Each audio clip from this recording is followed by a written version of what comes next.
Hello, everybody. Welcome to New and Dangerous Opinions, brought to you by the Providence Post, providencepost.com. I'm your host, Derek Peterson. Today is February 22nd, the year of our Lord, 2026. So today I'd like to talk about a little-known event in American history, although a very important event, called the Pine Tree Riots, or Pine Tree Riot. It wasn't really a big riot, but it was a riot. It was really the catalyst for the Revolutionary War. The Boston Tea Party gets all the press, of course, because they were in Boston, where all the journalists were, and the place where this took place, which is Ware, New Hampshire, was kind of out in the sticks. I mean, it still is in the sticks. It's kind of in central New Hampshire, but back then it was really out in the sticks. What we'll do is we'll just read through this wiki entry on it. It's not very complete, so I'll kind of fill in the blanks as we go along, but you'll get the idea. But it's a very important point, very important moment in history, because it really was the catalyst for the Revolutionary War. And as you'll see, the pine tree, which was what this was all about, this riot, became emblematic for the Revolutionary War spirit. You see it on flags like the An Appeal to Heaven flag and many other Revolutionary era flags, and still today. Okay, let's read this.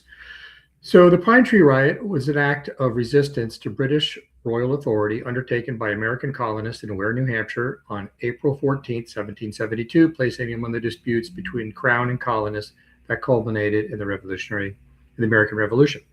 In 1722, under the Broad Arrow policy, which was a law that was passed by Britain, I guess it says it here, it became illegal to cut down white pine trees larger than 12 inches in diameter in New Hampshire in order to preserve them for the use as Royal Navy masts. It actually started out, I think there were 24 inches initially, is 24 or 18 inches initially, and then it was lowered, restricted to 12-inch in diameter trees. And the reason why the Royal Navy wanted them so much, the whole world really wanted them so much, is because New Hampshire has a lot of white pine trees. White pine trees, especially New Hampshire white pine trees, make great ship masts because they are very tall and strong and straight and very lightweight, which is important for a ship mast. You don't want something super heavy, and you want something that's strong and straight, obviously, for ship mast. So they're a very, very sought after commodity that really only New Hampshire produced. And so England wanted them for their navy. This law was not strictly enforced until 1766, when Governor John Wentworth began enforcing it. There was a lot of corruption back in the day, so after a while it was kind of tolerable, and a lot of these mills were basically just paying off England's representatives that were supposed to be inspecting this stuff. But then it just became too burdensome, and there was more and more flare-ups, and people got more and more resentful towards it. On April 3rd, 1772, Sheriff Benjamin Whiting and Deputy John Quigley discovered a sawmill in Ware, New Hampshire, violating this law. They arrested the leader, Ebenezer Mudgett, and released him on bail. The next day, Mudgett and the 20 men attacked the sheriff and deputy at the Quimby Inn, beating them nearly to death with large rods and sending them out of town on horseback. Some credit this incident with inspiring the Boston Tea Party, which significantly contributed to the start of the American Revolutionary War. He left a couple things out in this. They're really just coming to inspect the mill. Ware, New Hampshire, by the way, had become one of the largest sawmill towns or lumber towns in New England, really in all of America at that time, in the colonies. So they came to town. They're riding through town, and they see all these houses. Actually, it's a common, if you've ever lived in New England or visited New England, you might have seen it. But it's common for houses there to have really wide plank siding and really wide plank flooring, pine flooring. That was a sign of an act of rebellion against. That's the reason for it was literally an act of rebellion against England. And so this whole town had actually pretty much sided their entire houses with super wide plank siding and flooring. And when the sheriff came to town, he was super ticked off. He was there to inspect the mill because he'd heard, he'd seen reports that these guys were cutting down these trees that were marked. The surveyors would go through the woods of New England and mark certain trees with it was called the broad arrow. They just take three axe swings, hatchet swings, and just put 3 marks in it, making an arrow out of it. And that meant that tree was marked with property of England, and you're not allowed to cut it down without their permission or paying them. So anyway, these guys are driving through town, and they see all these houses, and they see, they inspect houses, they see this flooring. And so now they're all ticked off, like, you guys are all in really big trouble, right? How dare you? And so they kind of calmed them down and said, look, just spend the night in the inn.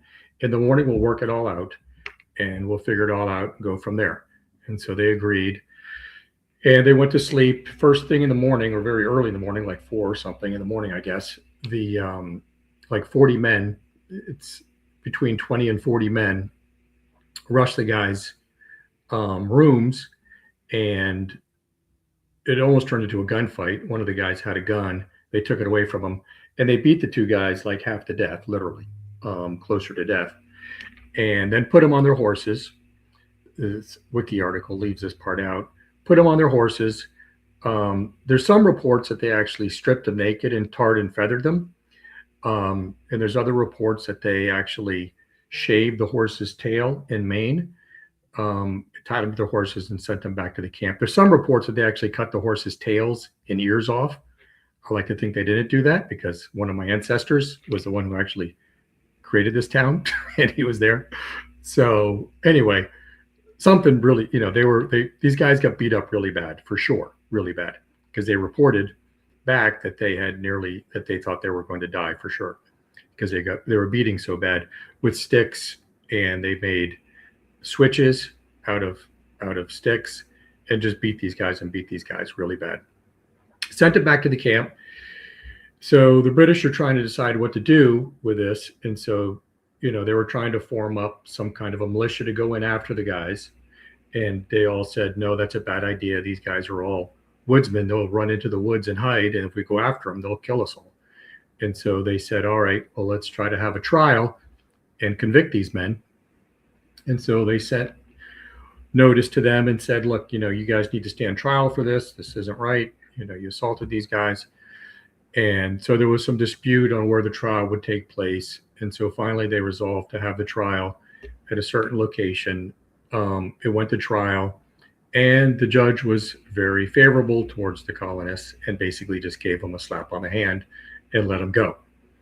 And so that really was the start of the Revolutionary War spirit. That news of that, even out in the sticks like that, really became wide known.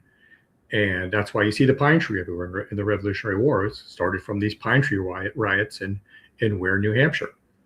So it's an important moment in history that people don't really talk about. I'm going to talk about a couple of those other ones that are similar to that people don't know about, like the real first direct conflict with England, which wasn't Lexington and Concord. But there's a lot of little pieces of history like that that are important to remember.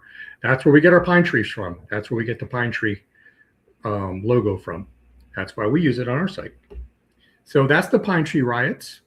Thank you for listening. Have a great day. Bye-bye.